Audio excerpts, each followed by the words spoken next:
Hey guys, thanks for tuning in. I just want to say really quick, as a brand new channel, I really appreciate the engagement in the comment sections on the last few videos. Some really intelligent and really great, comments in the comment section, even though there are only a few. I really appreciate it, and I love talking to you guys about this stuff. As always, I'd like to open the floor for discussion. So anyway, really quick, I said that I was going to make a follow-up video to the Nubia thing discussing the art, and to be honest, I'm going to dedicate 1 minute to that because I really don't think it's worth an entire video. If you look at the art at all, it looks very sloppy, it looks rushed, it's poorly done, and it's a little disheartening as an artist because I am a self-taught artist and I think I'm a decent artist. I wouldn't say I'm good yet because truthfully, I can make a really nice looking picture, but if it takes me 10 times as long as the guy next to me or the girl next to me, in this particular medium, that's not that efficient. So anyway, practice makes perfect. I'm working on it.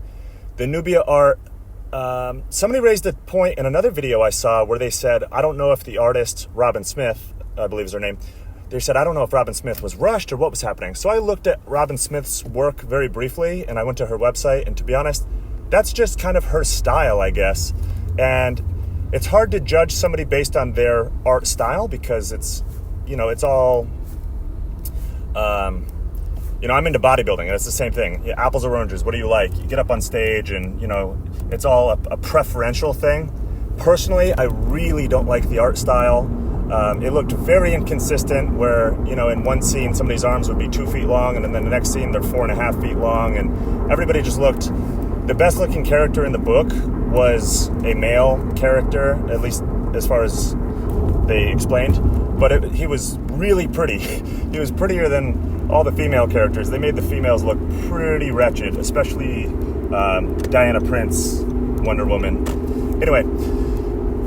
so that art style didn't really do it for me, and this is a visual medium. If you look back, I just watched a documentary about the history of Image Comics. It's actually the second documentary I've watched about that company, and I find it to be very fascinating how these guys from Marvel, who were the top artists in the industry, left and revolutionized the whole industry and the ups and downs they saw. When they started their own thing, granted it's a different time for comics, but still, these guys were able to hit really great sales numbers based just on their art because realistically, some of them were not great writers and their stories kind of sucked, but people just liked their art so much and it was so entertaining, it was so flashy. So given that Nubia is a YA, a young adult graphic novel, you would think that the objective is to get new fans into this medium of graphic novels. And once again, the art is hideous, in my opinion, and to me is not anything, regardless of subject matter, it's not anything that's going to pull a new viewer in. At least maybe 1 in 1,000 is going to be like, oh, I really like this art, but most are probably going to reject it. So moving on, Robin Smith, on her website, it looked like she had an autobiography, and it was titled something along the lines of The Saddest, Angriest Black Girl in Town. That's her autobiography title. And she worked with L.L. McKinney on this project, and L.L. McKinney, to my understanding, said to DC, I only want black creators on this project. I get it, but especially given that this is your first venture into the graphic novel scene, from what I gather, seems like you would just want the best creators on there to make this project, and instead, we just got a sloppy mess, and it really doesn't look like it was edited. And a lot of people are throwing out the claim that, hey, maybe the editor was afraid to say anything because of cancel culture and because of the fact that if they were to critique the message this black woman is saying, that it might come off as being racist, or at least it could be misconstrued into being something that could be racist or sexist, what have you. The plot is messy, the characters are not fleshed out. Nubia is not a hero at all. It's really scattered, it's really hateful, And then there's also, like, there's one scene where one of Nubia's mothers is, like, saying something to her, and she says, "Remember," not remember, like, there's an actual typo in it. And again, where's the editor? That's the whole fucking point of an editor. So,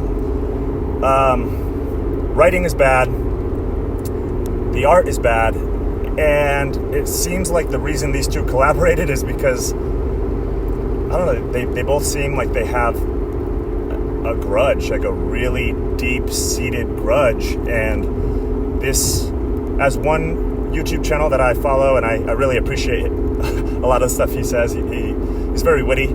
Just Some Guy is the name of his channel, and he's a black man, and he was reviewing this, and he was like, yeah, it took me a week to get through it. This was brutal. This is one of the worst comics I've ever seen in my life. But he literally described it. He said, this is like reading Nubia Mein Kampf, or My Struggle, which is a book written by Adolf Hitler, if you do not know. But it was, Nubia's struggle. And hey, I'm not, this is what he said, but again, does it have merit? I think so. So anyway, I think this is a kind of a sign of the times, if you will, in the industry.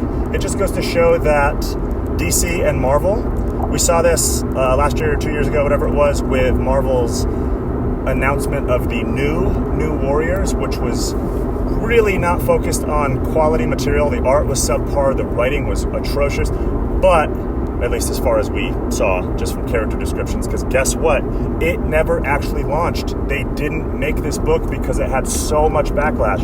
The book was focused all around inclusivity, and it had non-binary characters, and it had swapped gender norms, and it had all sorts of this stuff. And listen, I don't mind if you want to put that in your books, but if you don't have actual material to make a good story or good characters, other than the fact that they're non-binary, or the fact that, your quote-unquote burly jock male wears pink, like, I wear pink, right? And I'm a 6'7" male bodybuilder, but I like the color pink. My favorite color is actually purple.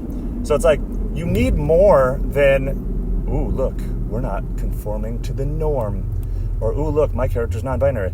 That's fine, but just give a story. Give a good story. And this was so bad to the point where it actually seemed like a parody, and even people in the LGBTQ were coming out saying, hey, listen, we understand what you're trying to do, but you're doing it so bad, it looks like it's making fun of us. Please stop. And that seems to be the consensus about Nubia as well from a lot of the folks that I have talked to, both in person and online, about the representation of the black community. It's kind of like, hey, listen, we understand what you're trying to do, but it was kind of a fail.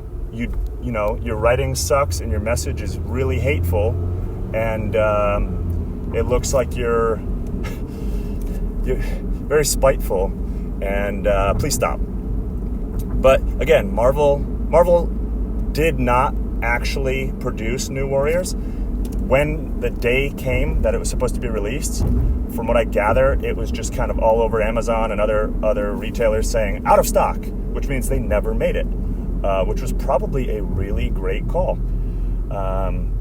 Nubia, on the other hand, they went through with it. And again, I don't think there was an editor. If there was, they did not do their job. Give LL McKinney shit if you want. Give Robin Smith shit if you want. But the editor is really the, I think a lot of this fell on their shoulders, and their job should be in question. I'm not one for cancel culture, but, the facts is the facts. So anyway, I think the comics industry, the mainstream comics industry, is killing itself. And I do not think the comic medium as a whole is dying. I think some of the most refreshing ideas out there are coming from the comics medium, and then some of them are being adapted into film. But I think the future of comics is independent. There is a market for it. We're seeing that lately with some of the things on Kickstarter and Indiegogo. There is a market for it. I'm still very excited to enter this space because, I'm a fan and there's so many possibilities and things you can do with it. So I still have hope. I'm still trying to write. Actually, yesterday I just finished my first draft of book number 1 for my series. More details on that coming in the future. But now that is done, I'm going to shift my brain to art mode because I'm really eager to get started on some of the art. I've already done a few quick sketches, but as far as character design. But now it's time to really dive deep into that because I have the foundation of what the story's going to be. Really, really, really excited. And again, I just want to put out quality work. If it makes money, obviously at the end of the day, that is the goal. But even if I break even and I have people who appreciate what I do, that's really what it's about for me. So until next time, thanks for tuning in. Bye.